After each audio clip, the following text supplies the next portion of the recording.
آج نمبر 5 شرکا اور ان کی تعداد، اس پر بات کرتے ہیں۔ اہل السنت والجماعت احناف کا موقف یہ ہے، قربانی کا جانور اگر گائے یا بھینس ہو یا اونٹ ہو تو اس میں 7 آدمی شریک ہو سکتے ہیں۔ ان کے علاوہ بھیڑ، بکری، دمبا جو بھی ہو وہ ایک شخص کی طرف سے قربانی ہوتی ہے، ایک سے زائد کی طرف سے نہیں ہوتی۔ فتاوی عالمگیریہ جلد نمبر 5 الباب الثامن میں ہے، یجب ان یعلم ان الشاة لا ترزع الا عن واحد وان كانت عظیمة والبقر والبعیر یرزع عن 7۔ بکری صرف ایک آدمی کی طرف سے قربانی میں ذبح ہوتی ہے، اگرچہ وہ کتنی بڑی کیوں نہ ہو۔ البتہ گائے اور اونٹ میں 7 آدمی شریک ہو سکتے ہیں۔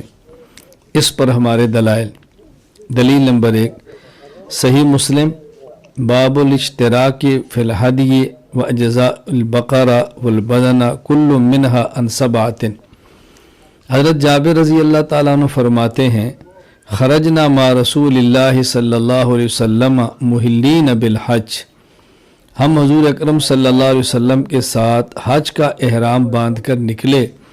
فأمرنا رسول اللہ صلی اللہ علیہ وسلم ان نشترک فی الابل والبقر کل 7 منا فی بدنۃ، تو رسول اکرم صلی اللہ علیہ وسلم نے ہمیں حکم دیا کہ ہم اونٹ میں بھی 7 آدمی شریک ہوں اور گائے میں بھی 7 آدمی شریک ہوں۔ دلیل نمبر 2، صحیح مسلم باب الاشتراک فی الہدی واجزاء البقرہ والبدن کل منہا عن 7۔ حضرت جابر رضی اللہ تعالیٰ عنہ فرماتے ہیں، نحرنا مع رسول اللہ صلی اللہ علیہ وسلم عام الحدیبیہ البدنۃ عن 7 والبقرہ عن 7، کہ رسول اکرم صلی اللہ علیہ وسلم کے ساتھ ہم نے حدیبیہ والے سال قربانی کی، ہم گائے میں بھی 7 آدمی شریک ہوئے اور ہم اونٹ کے اندر بھی 7 آدمی شریک ہوئے۔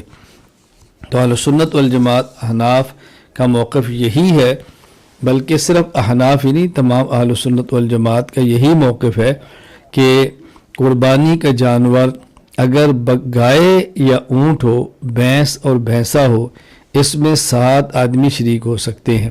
اس کے علاوہ جو بکری ہے یا دمبا ہے، اس میں ایک آدمی ہوگا، ایک سے زیادہ آدمی شریک نہیں ہوں گے۔